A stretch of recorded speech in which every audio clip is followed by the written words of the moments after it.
সুপ্রিয় শিক্ষার্থীবৃন্দ, আজকে আমি যে ক্লাস নিয়ে উপস্থিত হয়েছি সেটা হচ্ছে কেমিস্ট্রির সবচেয়ে গুরুত্বপূর্ণ টপিকস এবং সবচেয়ে টপ অফ দ্য বুক যদি বলি সেই অধ্যায় নিয়ে আজকে আমরা আলোচনা করব। অধ্যায়টির নামটি আমি লিখেছি, সেটা হচ্ছে কেমিক্যাল রিয়াকশন।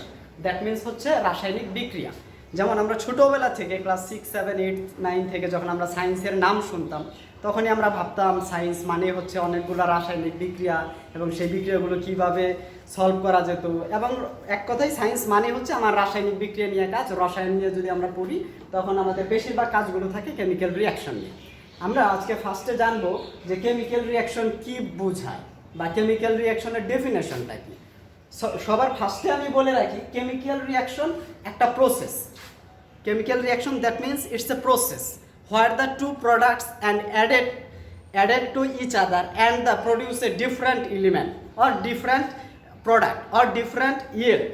যেমন আমি যদি বলি যে কার্বন যোগ অক্সিজেন, আমি সবচেয়ে সহজ রিয়াকশনটা দিয়ে বোঝাই, এটা হচ্ছে কার্বন ডাই অক্সাইড।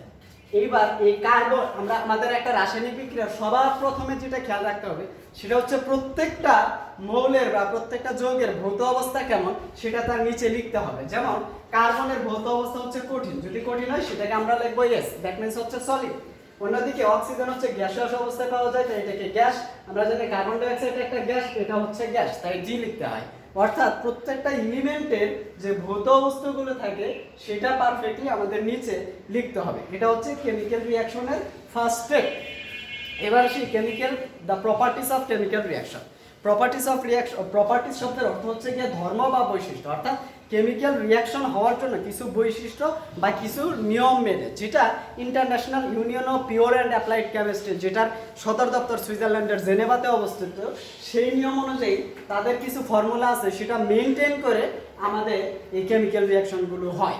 যেমন আমার ফার্স্ট প্রপার্টিস আমি বলতে পারবো যে কেমিক্যাল রিয়াকশনে যে অংশগ্রহণ করবে সেটাকে বলা হয় সাবস্ট্যান্সেস আর বাংলায় এক শব্দ হচ্ছে বিক্রিয়ক, আরেকটা ইংরেজি শব্দ হচ্ছে যেটার নাম হচ্ছে রিঅ্যাক্ট্যান্ট। অন্যদিকে যেটা প্রোডাক্ট উৎপন্ন করবে সেটাকে আমরা প্রোডাক্ট বলতে পারবো, ইয়েল্ড বলতে পারবো। ইয়েল্ডের বাংলা শব্দ হচ্ছে উৎপাদ। অর্থাৎ আমাদের যদি কোশ্চেন আসে যে বিক্রিয়ক কি, তাহলে আমরা বলবো যে রাসায়নিক বিক্রিয়ায় যারা অংশগ্রহণ করে তাদেরকে বিক্রিয়ক বলে এবং যেটা উৎপন্ন হয় সেটাকে প্রোডাক্ট বা ইয়েল্ড বলে। এবার আসি যে কি প্রপার্টিস তাহলে থাকলো। আমাদের ফার্স্ট প্রপার্টিস হচ্ছে বিক্রিয়ক সময়ের ধর্ম এবং উৎপাদ সময়ের ধর্ম সম্পূর্ণ ভিন্ন। কিভাবে ভিন্ন হলো যদি আমি একটু খেয়াল করি, আমরা জানি কার্বন, এই কার্বন হচ্ছে গ্রাফাইট।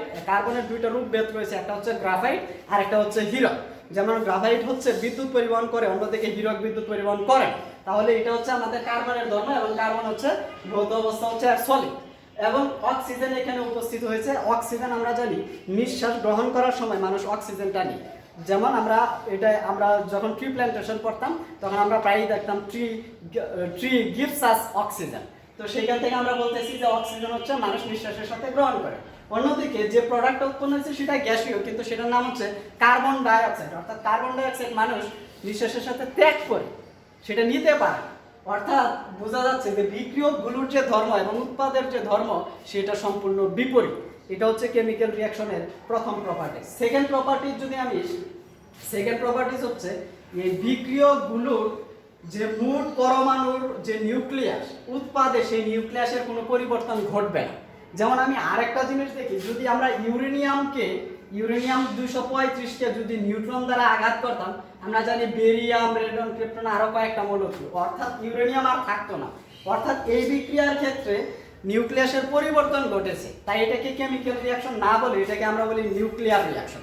অন্যদিকে এই রিয়াকশনটার দিকে যদি খেয়াল করি, এখানে কার্বনের চেয়ে আর কোনো পরিবর্তন ঘটে নাই, এখানে অক্সিজেন রয়েছে।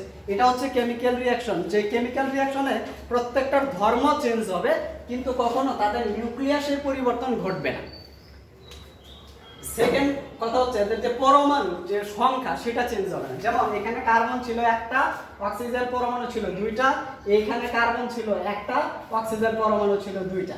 অর্থাৎ থার্ড প্রপার্টিসে আমরা বুঝতে পারতেছি যে আমাদের পরমাণুর যে সংখ্যা তাদের কোনো চেঞ্জ হয় না। আর এই ঘটনাটাকে কেমিক্যালি বলা হয় যে পরমাণুর যে সংরক্ষণ নীতি মেনে চলে, পরমাণু সংরক্ষণ নীতি মেনে চলে, এটাকে আমরা এই কথাটা দিয়ে ডিনোটেট করতে পারি যে প্রত্যেকটি কেমিক্যাল রিয়াকশন পরমাণু সংরক্ষণ নীতি মেনে চলে, অর্থাৎ পরমাণু সংখ্যার কোনোদিন চেঞ্জ হয় না, আগে যা ছিল পরবর্তীতে তাই থাকবে।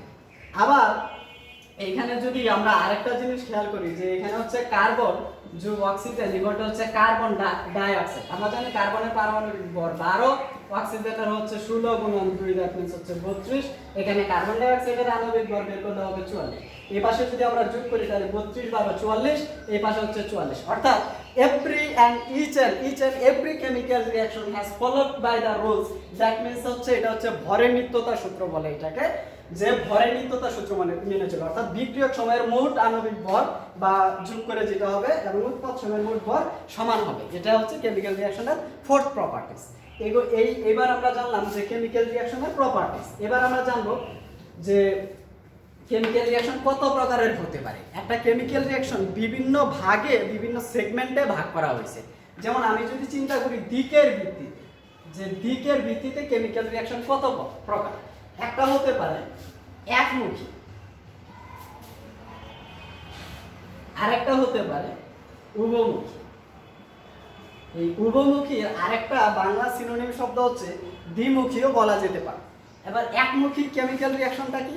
একমুখী কেমিক্যাল রিঅ্যাকশন হচ্ছে যে বিক্রিয়া শুধুমাত্র বিক্রিয়ক থেকে প্রোডাক্ট উৎপন্ন করে সেটাকে বলা হচ্ছে একমুখী কেমিক্যাল রিঅ্যাকশন বা একমুখী বিক্রিয়া। যেমন আমি যদি একটা বিক্রিয়া লিখি যে যেমন আমি যদি হাইড্রোজেন থেকে অক্সিজেনের সাথে বিক্রিয়া দিই তাহলে আমরা জানি পানি পাই, আর এটা সমতা করার জন্য হাফ ইউজ করছি। এটাকে আরেকভাবে সমতা করা যায়, H2 যোগ O2 ইকুয়াল টু যদি আমি 2H2 লিখি, হাইড্রোজেনকে সমতা করার জন্য সামনে আমার 2 লিখতে হবে, কারণ দুই দোকানে 4, 2 দোকানে 4, দুইটা অক্সিজেন। আমাদের মনে রাখতে হবে একটা কেমিক্যাল রিঅ্যাকশনের সামনের সংখ্যাটা প্রত্যেকটা অ্যাটমের সাথেই যুক্ত হবে। আরেকটা আমি স্পেসিফিক করে নিই, আমি বিভিন্ন সময় অ্যাটম শব্দ ইউজ করছি, বিভিন্ন সময় এলিমেন্ট শব্দটা ইউজ করছি। যেমন অ্যাটম শব্দের অর্থ হচ্ছে পরমাণু, অ্যাটম শব্দের অর্থ হচ্ছে পরমাণু, আর এলিমেন্ট শব্দের অর্থ হচ্ছে মৌল, এলিমেন্ট শব্দের অর্থ মৌল, ELEMENT, এলিমেন্ট শব্দের অর্থ হচ্ছে মৌল। যেমন আমরা জানি যে পরমাণু খালি চোখে দেখতে পাই না, কিন্তু এলিমেন্ট কিন্তু আমরা দেখতে পারি, এটা হচ্ছে সবচেয়ে ফার্স্ট বেসিক পার্থক্য। যেমন আমি যদি একটা লৌহদণ্ড নিই, এটাকে আমরা বলতে পারবো এলিমেন্ট, কারণ এটা হচ্ছে লোহার একটা পদার্থ, কিন্তু এটাকে ভাঙতে যেমন আমরা জানি একটা বল পয়েন্টের জাস্ট ফুটায় 20,000 কোটি পরমাণু থাকে।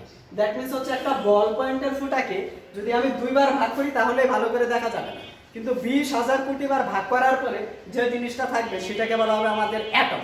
আর এই বল পয়েন্টের ফুটা অনেকগুলো নিয়ে এটা হবে যেটা আমাদের চোখে দেখা যাবে, সেটা হচ্ছে এলিমেন্ট বা মৌল। তাহলে আমার মনে হয় যে এলিমেন্ট এবং অ্যাটমের মধ্যে যে বেসিক যে ডিফারেন্সটা আছে, বেসিক যে ভেরিয়েশনটা আছে, এটা আশা করি তোমরা বুঝতে পারছো যে অ্যাটম হচ্ছে চোখে দেখা যায় না কিন্তু একই পদার্থের, অর্থাৎ ওই পদার্থ থেকেই আমাদের অ্যাটমটা আসবে, কিন্তু অ্যাটমটা দেখা যাবে না, আর অনেকগুলো অ্যাটম মিলে একটা এলিমেন্ট হবে। এবার যেমন আমরা যদি এইখানে দেখি পানি, এটা কি ধরনের পদার্থ? আমরা জানি পানিতে বিশ্লেষণ করলে আমরা হাইড্রোজেন পেতে পারি, অক্সিজেন পেতে পারি, অর্থাৎ পানি হচ্ছে একটি যৌগিক পদার্থ।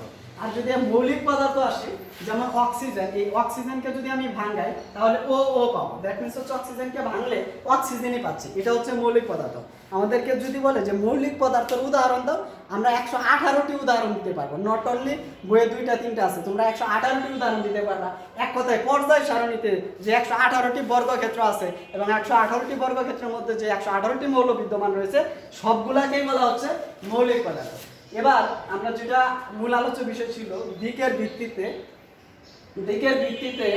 রাসায়নিক বিক্রিয়া 2 প্রকার, একমুখী উভমুখী। যে বিক্রিয়া শুধুমাত্র সম্মুখ দিকে অগ্রসর হয় অর্থাৎ বিক্রিয়ক থেকে উৎপন্ন হয় সেটাকে বলা হয় একমুখী বিক্রিয়া। যে বিক্রিয়া সম্মুখ এবং পশ্চাৎ উভয় দিকে সংঘটিত হয় সেটাকে বলা হয় উভমুখী বিক্রিয়া। যেমন ক্যালসিয়াম কার্বনেটকে যদি আমি একটা বদ্ধ পাত্রে তাপ দিই তাহলে হচ্ছে ক্যালসিয়াম অক্সাইড এবং কার্বন ডাই অক্সাইড হবে, এটা অবশ্যই হবে আমাদের বদ্ধ পাত্রে। আর বদ্ধ পাত্রে যদি হয় এটা যোগ হয়ে পুনরায় আবার ক্যালসিয়াম কার্বনেট উৎপন্ন হবে। অর্থাৎ লেফট টু রাইট যাচ্ছে, রাইট টু লেফট যাচ্ছে, দ্যাট মিনস হচ্ছে এই বিক্রিয়া উভমুখী বিক্রিয়া, কারণ এটা দুই দিকে সংঘটিত হচ্ছে। আমরা আজকে দিকের কেমিক্যাল রিঅ্যাকশন কি সেটা আলোচনা করলাম, কেমিক্যাল রিঅ্যাকশনের প্রপার্টিজ আলোচনা করলাম, আমরা আলোচনা করলাম দিকের ভিত্তিতে বিক্রিয়া দুই প্রকার, একমুখী উভমুখী বিক্রিয়া, আমরা আলোচনা করলাম এলিমেন্ট এবং অ্যাটমের মধ্যকার যে পার্থক্য সেটা, আমরা আলোচনা করলাম মৌলিক পদার্থ এবং যৌগিক পদার্থ। নেক্সট ক্লাসে আমরা নেক্সট টপিকস নিয়ে আলোচনা করব। এ পর্যন্ত সবাই সুস্থ থাকো, ভালো থাকো, ধন্যবাদ সবাইকে।